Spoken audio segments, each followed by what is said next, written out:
Bem-vindo a Toca Livros!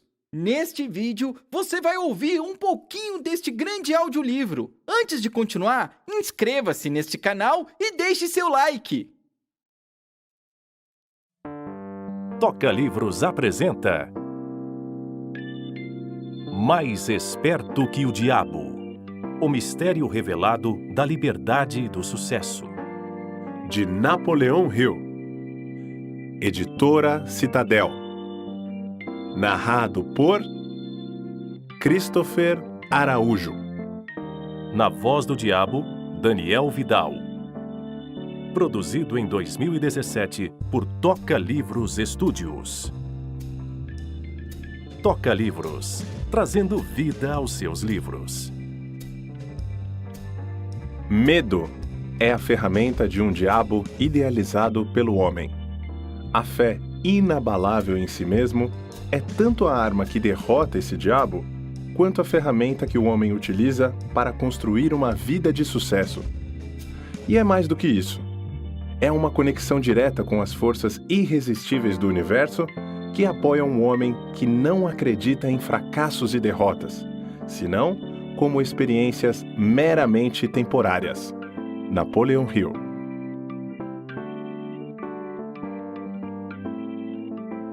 Mais esperto que o diabo. Pelo homem que quebrou o código do diabo e o forçou a confessar.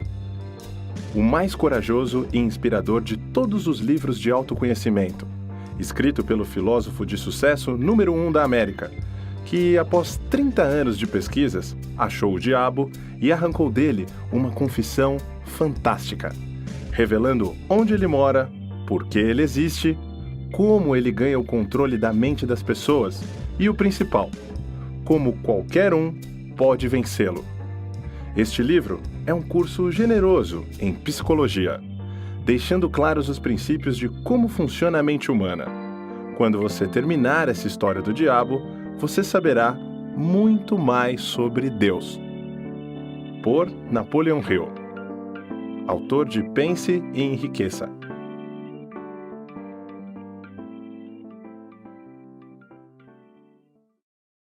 Você acabou de escutar o trailer deste audiolivro. Gostou? Continue conosco e escute 10% de todo o conteúdo deste livro. Só não esqueça de curtir o vídeo e se inscrever, hein? Desejamos mais horas de audiolivros para você e tenha uma boa história. Capítulo 1. Meu primeiro encontro com Andrew Carnegie. Por mais de um quarto de século, meu principal objetivo foi o de separar e organizar, em uma filosofia de realizações, as principais causas, tanto do fracasso como do sucesso, com o objetivo de ser útil a todos os outros que não têm nem a inclinação nem a oportunidade de se engajar nesse tipo de pesquisa. Meu trabalho começou em 1908, como resultado de uma entrevista que fiz com Andrew Carnegie. Eu, francamente, contei ao Sr. Carnegie que eu tinha concebido a ideia de entrar para a faculdade de Direito e que eu havia pensado em pagá-la entrevistando homens e mulheres bem-sucedidos, descobrindo como eles conseguiam sucesso e descrevendo as minhas descobertas para revistas. No final da minha visita, o Sr. Carnegie me perguntou se eu tinha ou não coragem para realizar algo que ele estava para me oferecer. Respondi que coragem era tudo o que eu tinha e que estava preparado para dar o meu melhor, independentemente da proposta que ele tinha a me oferecer. Então ele disse: "A sua ideia de escrever histórias sobre homens e mulheres bem-sucedidos é memorável enquanto ideia, e eu não tenho nenhuma intenção de tentar desencorajá-lo de cumprir o seu objetivo. Mas eu preciso lhe dizer que se você realmente quer fazer um serviço que seja útil, não somente para as pessoas de hoje, mas também que dure para toda a posteridade, ocupe o seu tempo organizando, baseado nessas histórias, as causas do fracasso e do sucesso dessas pessoas. Há milhões de pessoas no mundo que não têm a menor concepção das causas do sucesso e do fracasso. As escolas e faculdades ensinam praticamente tudo, exceto os princípios de realização pessoal. Eles exigem que jovens, homens e mulheres passem de 4 a 8 anos adquirindo conhecimentos abstratos, mas não os ensinam o que fazer com esse conhecimento depois de tê-lo. O mundo está precisando de uma filosofia de realização prática e inteligível, organizada a partir de conhecimento resultante da experiência de homens e mulheres, da grande universidade da vida.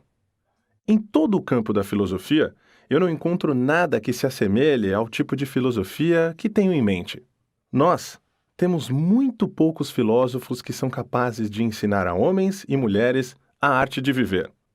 Parece, para mim, que há uma oportunidade que deveria desafiar um jovem ambicioso do seu tipo. Mas ambição pura não basta para essa tarefa que eu sugeri.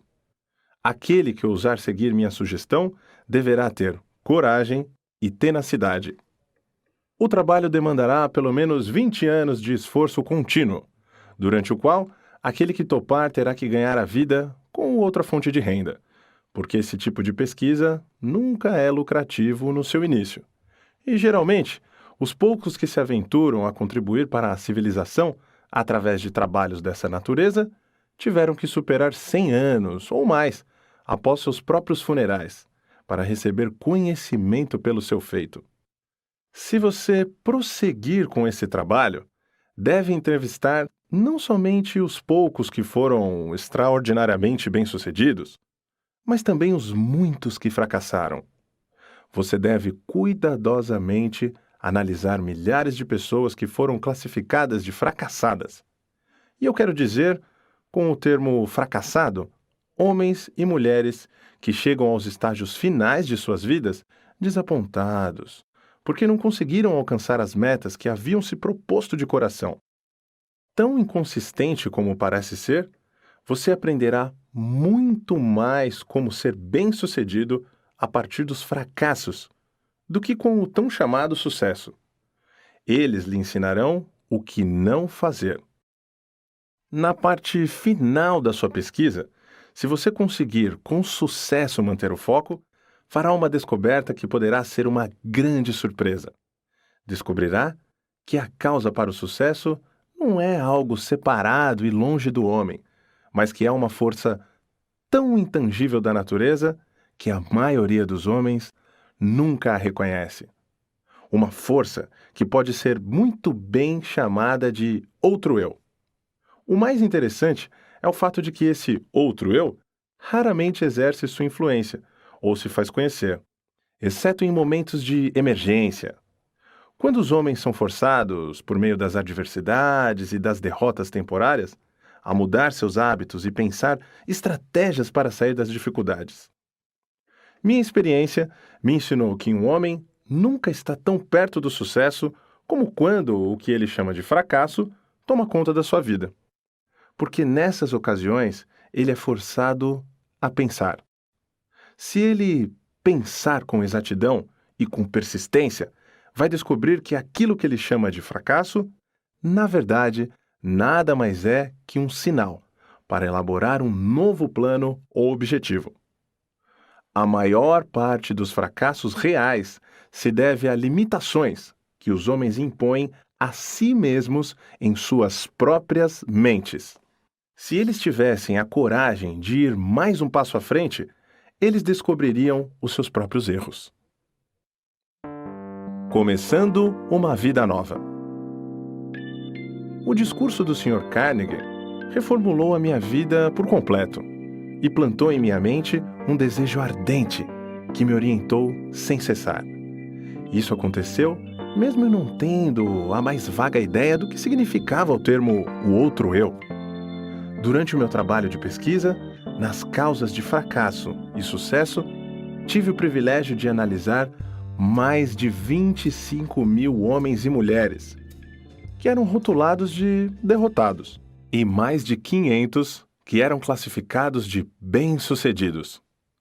Muitos anos atrás, tive o meu primeiro contato com aquele outro eu que o Sr. Carnegie havia mencionado. A descoberta veio, como ele disse que viria, como resultado de 2 pontos cruciais da minha vida, mas que foram, na verdade, emergências e que me forçaram a pensar um jeito de vencer as minhas dificuldades de tal maneira que eu nunca havia experimentado. Gostaria que fosse possível descrever essa descoberta sem o uso do pronome pessoal eu, mas isso é impossível, visto que ela ocorreu através das experiências pessoais que não podem ser separadas. Para dar uma visão completa da descoberta, terei que voltar ao primeiro desses 2 pontos marcantes da minha vida e mostrar, passo a passo, essa descoberta. Para realizar a pesquisa, com a compilação de dados, foram necessários anos de trabalho. Eu tinha chegado à falsa conclusão de que minha tarefa de organizar uma filosofia completa de sucesso pessoal havia terminado. Longe de estar completo, meu trabalho havia apenas começado. Eu havia erigido o esqueleto de uma filosofia, organizando os 17 princípios do sucesso e as 30 maiores causas do fracasso. Mas aquele esqueleto tinha que ser coberto com a carne da realização e da experiência. Além disso, tinha que ser dada ao trabalho uma alma que inspirasse homens e mulheres, e não somente transporem obstáculos, mas também a não se deixarem abater por eles. A alma, que ainda teria que ser adicionada, como eu descobri depois, somente se tornaria disponível após aparecer o meu outro eu, através de 2 pontos cruciais da minha vida. Resolvendo focar a minha atenção e quaisquer talentos que eu porventura tivesse em retornos monetários, através de canais de negócios, decidi dedicar-me à profissão de publicitário. Tornei-me, então, o gerente de publicidade do curso de extensão La Salle da Universidade de Chicago. Tudo ocorreu maravilhosamente bem durante um ano. Entretanto, no final desse ano, fui tomado por um violento desgosto pelo meu trabalho. E então, me demiti. Posteriormente, ingressei no ramo de cadeias de lojas, juntamente com o ex-presidente da Universidade de Extensão La Salle. Logo me tornei presidente da companhia de doces Betsy Ross. Porém, desacordo com os sócios desse negócio fizeram com que eu saísse do empreendimento. A atração pela propaganda ainda estava em meu sangue e tentei novamente dar expressão a ela. Organizei uma escola de propaganda e vendas, como uma parte da escola de negócios Bryant e Stratton.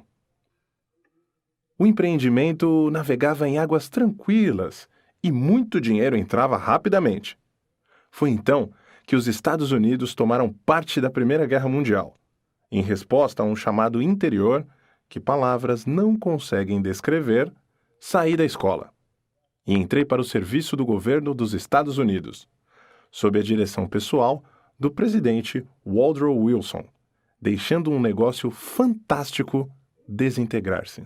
No dia do armistício, em 1918, comecei a atuar na publicação da revista Golden Rule, regra de ouro na tradução livre. Apesar do fato de eu não ter nenhum centavo de capital, a revista cresceu rapidamente e em pouco tempo ganhou circulação nacional, chegando a quase 500 mil de exemplares, finalizando seu primeiro ano de negócios com um lucro de $3,156 mil. Alguns anos depois, aprendi com um experiente executivo de uma empresa de publicações que nenhum homem capaz naquele ramo pensaria em começar uma revista, tal como esta, com menos do que $500 mil de capital. A revista Golden Rule e eu estávamos destinados a nos separar. Quanto mais sucesso alcançávamos, mais descontente eu me tornava. Até que, finalmente, devido a um acúmulo de perturbações causadas por sócios no negócio, dei a revista como um presente a eles e deixei o negócio. Com essa atitude, provavelmente joguei fora uma pequena fortuna. Logo após, organizei uma escola de treinamento para vendedores. Minha primeira missão era treinar um exército de vendas de 3.000 pessoas para uma rede de lojas. Receberia $10 para cada vendedor que frequentasse a minha aula. Dentro de 6 meses, esse trabalho havia me rendido um pouco mais de $30 mil. O sucesso, em termos financeiros, estava coroando meus esforços com abundância. Novamente, meu espírito estava descontente. Eu não estava feliz. tornava-se a cada dia mais óbvio que nenhuma quantidade de dinheiro, em algum momento, me faria feliz. Sem a menor desculpa razoável por minhas ações, saí do negócio e desisti de um empreendimento no qual teria facilmente recebido um salário satisfatório. Meus amigos e sócios no negócio pensaram que eu estava louco. E eles não estavam tão errados nos seus pensamentos. No fundo, eu estaria inclinado a concordar com eles. Mas parecia que não havia nada que eu pudesse fazer para mudar de ideia. Procurava pela felicidade e ainda não a tinha encontrado. Pelo menos, essa é a única explicação que eu poderia oferecer para justificar as minhas atitudes um tanto quanto inusitadas. Qual homem que realmente conhece a si mesmo? Isso aconteceu no final do outono de 1923. Eu me sentia solitário em Columbus, Ohio, sem recursos e, pior ainda, sem nenhum plano para me tirar daquela situação difícil. Na verdade, era a primeira vez na vida que eu estava acuado devido à falta de recursos. Em muitas ocasiões, já havia passado por momentos de aperto, mas nunca antes havia faltado dinheiro, a tal ponto de eu não conseguir suprir as minhas necessidades pessoais. A experiência me assombrou. Eu parecia estar totalmente à margem do que poderia ou deveria fazer. Pensei em uma dúzia de jeitos de conseguir resolver os meus problemas, mas descartei-os todos. Eram impraticáveis e impossíveis de realizar. Me senti como alguém que estava perdido em uma selva, sem uma bússola sequer. Toda a tentativa que eu fazia para me tirar da dificuldade acabava me trazendo de volta para o ponto de partida. Por quase 2 meses, sofri com a pior das doenças humanas, a indecisão. Eu conhecia os 17 princípios da realização pessoal, mas não sabia como aplicá-los. Sem saber, estava encarando uma daquelas emergências da vida de que o Sr. Carnegie havia me falado. Situações essas em que os homens muitas vezes descobrem os seus outros eus. Meu estresse era tão grande que em nenhum momento me ocorreu sentar, analisar a sua causa e procurar a sua cura. Derrota é convertida em vitória. Uma tarde, tomei uma decisão que me ajudou a sair daquela situação. Eu tinha um sentimento de que o que eu realmente desejava era sair para os espaços abertos do país, onde poderia respirar ar fresco e, principalmente, pensar. Comecei a caminhar e já havia percorrido mais ou menos 7 ou 8 milhas, quando de repente me vi parado. Por muitos minutos fiquei ali, como se estivesse com os pés colados. Tudo na minha vida tornou-se escuro. Eu podia ouvir o som estridente de alguma forma de energia que estava vibrando a uma frequência muito alta. Então, meus nervos aquietaram-se, meus músculos relaxaram e uma grande calma tomou conta de mim. A atmosfera começou a clarear, e enquanto isso ocorria, recebi um comando do meu interior que veio na forma de um pensamento, tão perto quanto eu posso descrevê-lo. O comando era tão claro e distinto que não havia meios de eu não entendê-lo. Na essência, ele disse: chegou o momento de você completar a filosofia de sucesso que você começou, seguindo a sugestão de Carnegie. Volte para casa de uma vez por todas e comece a transferir os dados que você juntou da sua própria mente, transformando-os em manuscritos. O meu outro eu havia acordado. Por alguns minutos, permaneci aterrorizado. Essa experiência não era parecida com nada que eu houvesse experimentado antes. Eu virei e caminhei rapidamente até chegar em casa. Quando me aproximei de casa, vi meus 3 filhos olhando pela janela para as crianças do vizinho, que estavam decorando uma árvore de Natal. Então, me lembrei que era a véspera de Natal. Para completar, me dei conta, com um sentimento de pura tristeza, tal qual eu jamais havia experimentado, de que não haveria árvore de Natal na nossa casa. O olhar de desapontamento no rosto das crianças me fez lembrar desse fato com muita dor. Entrei em casa, Sentei em frente à minha máquina de escrever e comecei de uma vez por todas a transcrever todas as descobertas que eu havia feito, relacionadas às causas do sucesso e fracasso. No instante em que coloquei a primeira folha de papel na máquina, fui interrompido pelo mesmo sentimento estranho que havia me ocorrido algumas horas antes. E este pensamento passou de forma muito clara na minha mente. Sua missão nessa vida é completar a primeira filosofia de sucesso e realização pessoal. Você tem tentado em vão escapar da sua tarefa, cada esforço trazendo fracasso para você. Você está procurando pela felicidade. Aprenda essa lição de uma vez por todas. Você somente achará a alegria ajudando os outros a encontrá-la. Você tem sido um estudante teimoso. Você tinha que ser curado da sua teimosia através de desapontamentos sucessivos. Dentro de poucos anos, o mundo todo começará uma experiência na qual milhões de pessoas que necessitam dessa filosofia terão acesso a ela. Justamente devido a este direcionamento que você recebeu para completá-la. A sua grande oportunidade de achar a felicidade prestando um serviço útil terá chegado. Vá trabalhar e não pare até que você tenha completado e publicado os manuscritos que você começou. Eu estava consciente de ter chegado ao final do arco-íris da vida e estava feliz. A dúvida aparece. O feitiço, se é que essa experiência pode ser assim chamada, passou. Comecei a escrever e pouco depois fui sugestionado pela minha razão e pensei que talvez eu estivesse entrando numa missão estúpida. A ideia de que um homem que estava em plena depressão e praticamente falido pudesse escrever uma filosofia de sucesso pessoal me parecia tão fantasiosa que ri vigorosamente e acabei dando gargalhadas.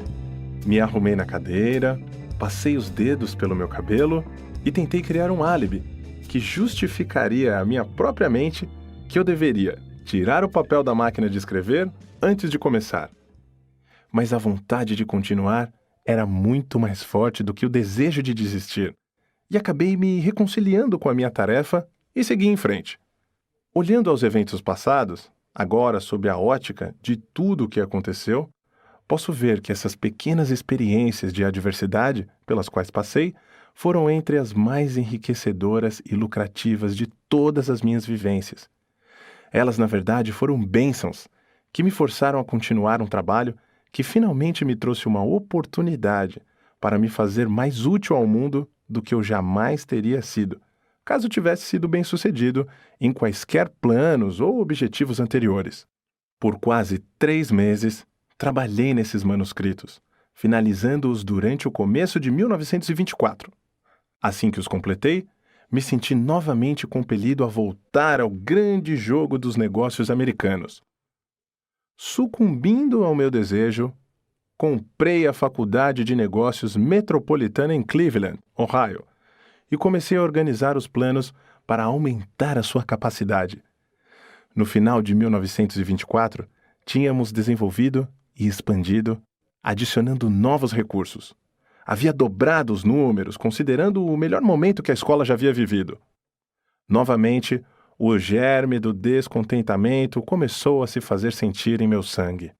Mais uma vez, eu sabia que não poderia achar a felicidade nesse tipo de empreendimento. Repassei o negócio aos meus sócios e fui para a plataforma de palestras, falando sobre a filosofia de realização e sucesso pessoal, para a organização pela qual eu havia devotado tantos dos meus anos anteriores. Uma noite, estava marcado para eu palestrar em Canton, Ohio.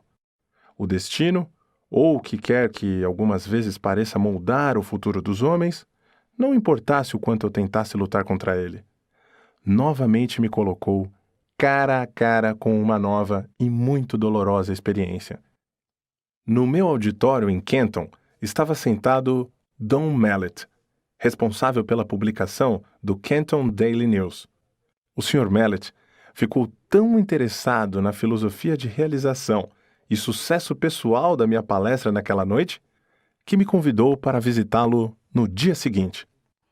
Essa visita resultou em um acordo de parceria que era para ter acontecido no dia 1º de janeiro seguinte, quando o Sr. Mallet planejava renunciar ao cargo de chefe da publicação do Daily News, para se encarregar do negócio e da publicação da filosofia na qual eu estava trabalhando. Contudo, em julho de 1926, o Sr. Mallet foi morto por Pat McDermott, uma figura carimbada do submundo, e um policial de Canton, sendo ambos posteriormente sentenciados à prisão perpétua. Ele foi morto porque estava expondo em seu jornal uma ligação entre os bandidos e alguns membros da polícia de Canton. O crime foi um dos mais chocantes que a era da proibição já produziu. O acaso salva minha vida. Na manhã seguinte à morte do Sr. Mallet, fui chamado no telefone por uma pessoa desconhecida, que me alertou de que eu teria 1 hora para sair de Canton e de que eu poderia ir voluntariamente dentro de 1 hora. Mas se eu esperasse mais tempo, eu provavelmente iria dentro de um caixão. Minha associação com o Sr. Mallet havia aparentemente sido mal interpretada. Seus assassinos, de certo, acreditavam que eu estava conectado de forma direta à exposição que ele havia fazendo em seus jornais. Não esperei acabar o meu limite de 1 hora, mas imediatamente entrei no meu carro e dirigi para a casa de parentes nas montanhas, a oeste de Virgínia, onde fiquei até que os assassinos tivessem sido colocados na prisão. Essa experiência veio bem dentro da categoria descrita pelo Sr. Carnegie como uma emergência que força homens a pensarem. Pela primeira vez na minha vida, conheci a dor do medo constante. A minha experiência de alguns anos anteriores em Columbus havia preenchido a minha mente com uma dúvida e indecisão temporária, mas esta preencheu a minha mente com um medo que parecia impossível de remover. Durante o tempo em que eu estava escondido, raramente deixava a casa à noite e, quando saía, mantinha minha mão em uma pistola automática, levada no bolso do casaco, mantida destravada para a ação imediata. Se um automóvel estranho parasse em frente à casa onde eu estava escondido, eu ia imediatamente para o porão e, com cuidado, escrutinava os seus ocupantes através das janelas. Depois de alguns meses convivendo com esse tipo de experiência, meus nervos começaram a sentir. A coragem sumiu por completo, assim como a ambição que eu tinha em meu coração durante os longos anos de trabalho, em busca das causas do fracasso e do sucesso, também partiu. Vagarosamente, passo a passo, me senti caindo num estado de total letargia, da qual eu temia que jamais conseguisse emergir. O sentimento deve ter sido o mesmo que aqueles que pisam na areia movediça sentem, quando se dão conta de que cada esforço que fazem para tirá-los da areia apenas leva mais para o fundo. O medo é uma areia movediça que se retroalimenta. Se a semente da insanidade estivesse presente na minha constituição física, certamente ela teria germinado durante esses meses, substituindo como um morto-vivo. Indecisão completa, sonhos irresolutos, dúvidas e medo eram tudo que a minha mente experimentava dia e noite.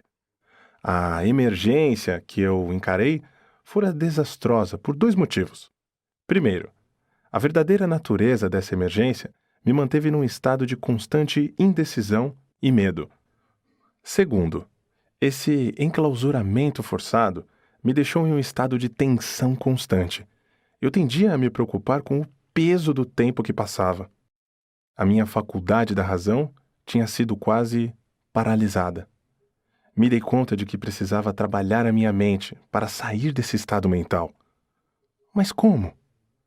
Os recursos que tinham me ajudado a resolver todas as emergências anteriores da minha vida parece que criaram asas e me deixaram completamente à mercê da situação.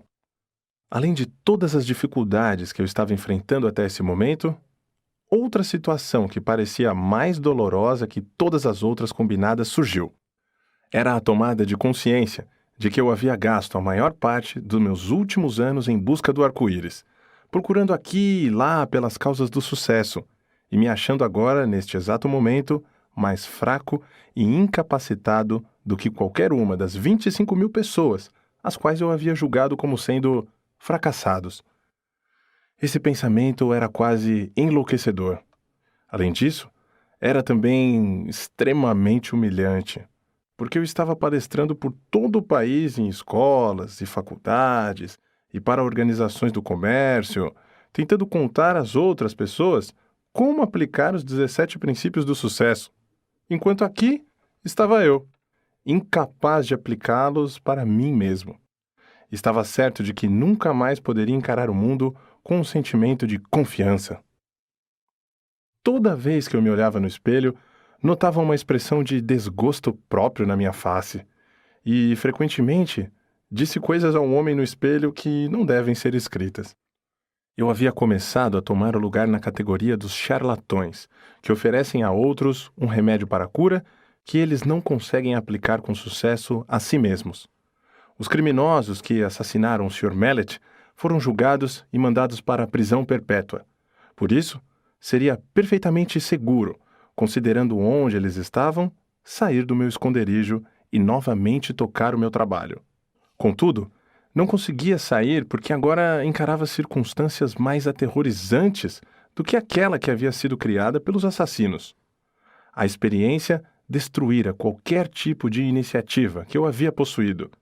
Eu sentia uma influência de tal modo depressiva que tudo parecia um pesadelo. Estava vivo e poderia me mover, mas não conseguia pensar em um único movimento por meio do qual eu pudesse continuar a procurar pela meta que eu tinha estipulado para mim mesmo, baseado na sugestão do Sr. Carnegie. Estava rapidamente me tornando indiferente, não apenas a mim mesmo, mas pior ainda, começava a me tornar mal-humorado e irritado com aqueles que haviam me oferecido abrigo durante a minha emergência. Encarei a maior emergência da minha vida. A menos que tenha passado por uma experiência similar, você não consegue imaginar como me senti. Tais experiências não conseguem ser descritas. Para serem entendidas, devem ser sentidas. O momento mais dramático da minha vida. A virada veio de repente. No outono de 1927, mais de um ano após o incidente de Kenton, deixei a casa em uma noite e caminhei para o prédio da escola pública, que se situava no topo de uma montanha da cidade. Eu havia chegado a uma decisão de lutar contra tudo aquilo antes que a noite acabasse. Comecei a caminhar em volta do edifício, tentando forçar meu cérebro confuso a pensar com clareza. Devo ter dado centenas de voltas ao redor do prédio antes que qualquer coisa que se assemelhasse a um pensamento organizado pudesse cruzar a minha mente. Enquanto caminhava, repetia constantemente para mim mesmo: existe uma saída e vou achá-la antes de voltar para casa. Devo ter repetido essa frase 1000 vezes. Além disso, estava decidido a fazer exatamente o que eu estava dizendo a mim mesmo. Estava totalmente desgostoso comigo mesmo, mas ensaiei uma esperança de salvação. Então, como um raio que cai de um céu claro, uma ideia explodiu em minha mente, com tal força que o impulso fez com que meu sangue subisse e descesse das minhas veias de forma abrupta. Esse é o seu período de teste. Você foi reduzido à pobreza e humilhado, para que pudesse ser forçado a descobrir o seu outro eu. Pela primeira vez em anos, recordei o que o Sr. Carnegie dissera sobre esse outro eu. Nesse momento, lembrei-me que ele havia dito que eu descobriria esse outro eu no final do meu trabalho de pesquisa, pelas causas de fracasso e sucesso. E ainda recordei que ele disse que a descoberta normalmente viria como resultado de uma emergência, quando homens são forçados a mudar os seus hábitos e pensar formas de sair da dificuldade. Continuei caminhando ao redor da escola, só que agora eu estava flutuando, inconscientemente. Parecia saber que estava para ser liberado da prisão que havia feito a mim mesmo. A partir desse momento, me dei conta de que essa grande emergência havia me trazido uma oportunidade, não somente para descobrir o meu outro eu, mas também para testar a eficácia da filosofia de sucesso, que eu vinha ensinando a outros como sendo algo palpável e realizável. Brevemente, eu saberia se ela funcionaria ou não. Tomei a decisão de que se ela não funcionasse, eu queimaria todos os manuscritos e nunca mais me sentiria culpado por tentar provar aos outros que eles eram os mestres de seus destinos, os capitães de suas almas. A lua cheia estava recém cobrindo o topo da montanha. Eu nunca havia visto brilhar tão intensamente antes. Enquanto a estava contemplando, outro pensamento cruzou a minha mente. Você tem mostrado às outras pessoas como dominar o medo e como sobrepujar as dificuldades que surgem nas emergências da vida. De agora em diante, você pode falar com autoridade, porque está a ponto de superar as suas próprias dificuldades, com coragem e objetivo, resoluto e destemido. Com este pensamento, veio uma mudança na química do meu ser, que me elevou a um estado de euforia que eu nunca havia experimentado. Meu cérebro começou a clarear, e o estado de letargia no qual ele se encontrava começou a passar. A minha razão passou a trabalhar novamente. Por um breve momento, estava feliz pelo privilégio de passar por longos meses de tormento, já que a experiência me ofereceu a oportunidade de testar a eficácia dos princípios do sucesso, os quais eu havia pesquisado de forma inexorável. Quando esse pensamento surgiu, parei, uni os pés, saudei, eu não sabia o que ou quem, e fiquei rigidamente em estado de meditação por muitos minutos. Isso parecia, de início, uma atitude boba, mas enquanto eu estava lá, de pé, naquele estado, outro pensamento cruzou a minha mente, em forma de uma ordem, que era tão breve e instantânea quanto uma ordem dada por um comandante militar a um subordinado. A ordem dizia: amanhã, entre no seu carro e dirija até a Filadélfia. Lá, você receberá ajuda para publicar a sua filosofia do sucesso. Não havia nenhuma forma de explicação e qualquer tipo de modificação da ordem. Tão logo a recebi, caminhei de volta para casa, fui para a cama e dormi profundamente com uma paz de espírito tal que não experimentava havia mais de um ano. Quando acordei na manhã seguinte, me levantei da cama e imediatamente comecei a fazer as malas para a viagem a Filadélfia. Minha razão me dizia que eu estava embarcando numa missão sem sentido, que eu poderia conhecer a Filadélfia, que pudesse me ajudar financeiramente a publicar 8 volumes de livros, a um custo de $25.000? Eu me questionei. Instantaneamente, ouvi em minha mente a resposta para essa questão de forma tão clara como se as palavras tivessem sido ditas em meu ouvido. Você agora está seguindo ordens, em vez de ficar fazendo perguntas. O seu outro eu estará no comando durante toda esta viagem. Havia outra condição que parecia fazer a minha preparação para ir a Filadélfia algo que beirava o absurdo. Eu não tinha dinheiro. Esse pensamento mal me havia ocorrido quando meu outro eu explodiu, dando uma ordem enfática.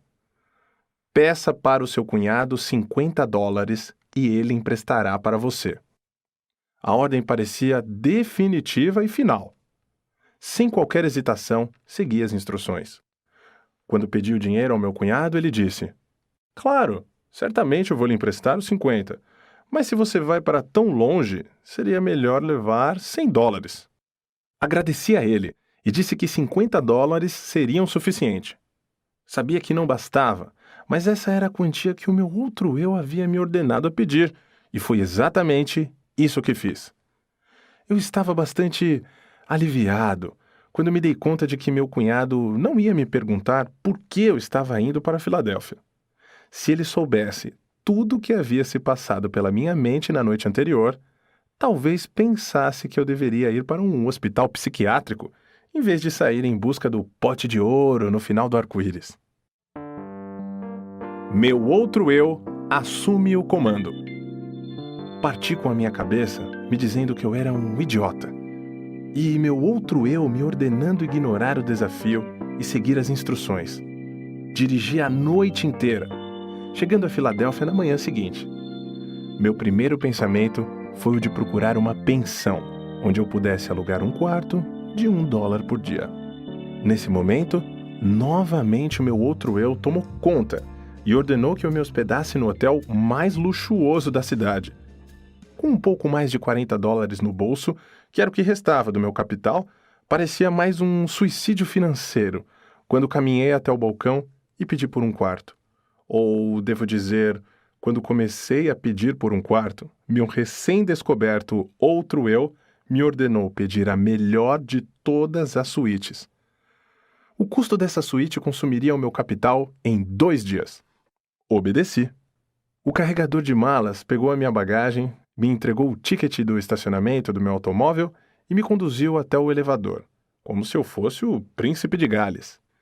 Era a primeira vez, em mais de um ano, que um ser humano havia demonstrado tal deferência para comigo. Meus próprios parentes, esses com quem eu estava morando, longe de me mostrar qualquer tipo de consideração, ainda achavam que eu era um peso para eles. E tenho certeza de que eu era. Porque nenhum homem no estado mental em que eu me encontrava no último ano poderia ser qualquer coisa além de um peso a todos aqueles com os quais porventura entrasse em contato. Tornava-se evidente que meu outro eu estava determinado a me tirar do complexo de inferioridade que eu havia desenvolvido. Dei ao carregador de malas $1. Comecei a estimar quanto seria a minha conta do hotel até o fim de semana, quando então o meu outro eu ordenou que eu limpasse completamente a minha mente de quaisquer pensamentos de limitação e que conduzisse a minha vida a partir daquele momento, como se tivesse todo o dinheiro que quisesse nos meus bolsos. A experiência pela qual estava passando era tanto nova quanto estranha para mim. Nunca conseguir ser mais do que eu acreditava que poderia ser. Por quase meia hora, esse outro eu me deu ordens que seguia à risca durante todo o período da minha estada na Filadélfia. As instruções que recebi por meio desses pensamentos se apresentaram à minha mente com tal força que eles eram facilmente distinguíveis de pensamentos normais criados pelo meu eu tradicional. Eu recebo ordens estranhas de uma fonte estranha. Minhas instruções começaram dessa forma. A partir desse momento, você está completamente no comando do seu outro eu. De agora em diante, você deve saber que 2 entidades ocupam o seu corpo. Na verdade, 2 entidades similares ocupam o corpo de cada ser vivente no planeta Terra. Uma dessas entidades é motivada e responde pelo impulso do medo. A outra é motivada e responde ao impulso da fé. Por mais de um ano você foi conduzido como um escravo pela entidade do medo. Há 2 noites, a entidade fé assumiu o controle do seu corpo físico. E a partir daquele momento, você foi motivado por essa entidade, por mera conveniência. Você pode chamar essa entidade fé de seu outro eu. Ela não conhece limitações, não possui medos e não reconhece a palavra impossível. Você foi direcionado a selecionar esse ambiente de luxo em um bom hotel como um meio de desencorajar o retorno da entidade medo. Esse antigo eu, motivado pelo medo, não está morto. Ele simplesmente foi destronado. E ele o seguirá, aonde quer que você vá, esperando uma oportunidade favorável para tomar conta de você novamente. Ele somente pode tomar o controle de você por meio dos seus pensamentos. Lembre-se disso. E mantenha as portas da sua mente hermeticamente fechadas contra todos os pensamentos que procuram limitá-lo de qualquer maneira, e você assim ficará a salvo. Não se permita preocupar-se com o dinheiro que você precisará para suas despesas imediatas. O recurso virá a você no momento em que você necessitar dele. Agora, vamos aos negócios.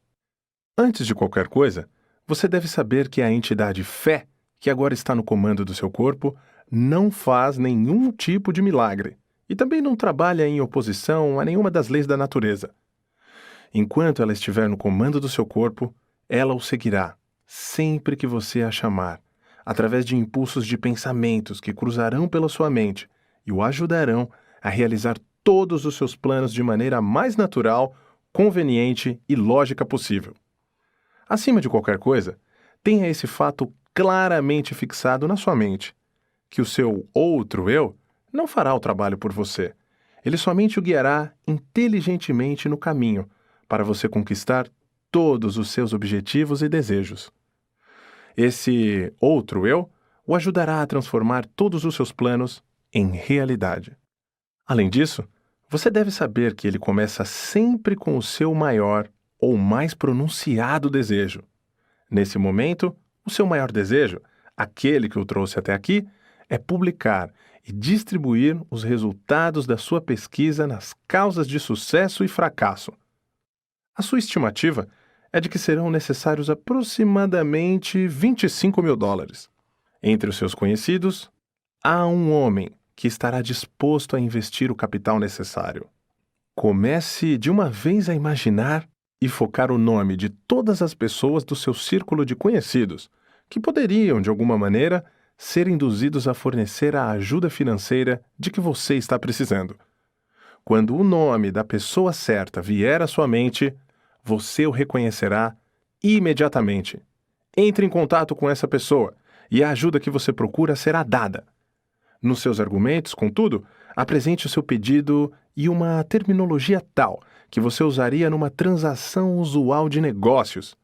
Jamais, sob nenhuma hipótese, faça qualquer referência à descoberta desse seu outro eu. Se você violar essas instruções, será acometido por uma derrota temporária. O seu outro eu continuará no comando e permanecerá a guiá-lo, enquanto você quiser fazer uso dele. Mantenha a dúvida, o medo e as preocupações e todos os pensamentos de limitação totalmente fora da sua mente. Isso é tudo para o momento. A partir de agora, você começará a se mexer por seu livre-arbítrio, precisamente da mesma maneira que você começou antes de descobrir o seu outro eu. Fisicamente, você é o mesmo que sempre foi. Por isso, ninguém reconhecerá nenhuma mudança em você. Olhei em volta do quarto, pisquei os olhos e, para ter certeza de que não estava sonhando, levantei e caminhei até um espelho e olhei para mim de perto. A expressão do meu rosto havia mudado de dúvida para coragem e fé. Não havia mais qualquer sinal de dúvida na minha mente, visto que o meu corpo físico estava sob uma influência muito diferente daquela que havia sido destronada 2 noites antes, enquanto eu caminhava na escola da West Virginia.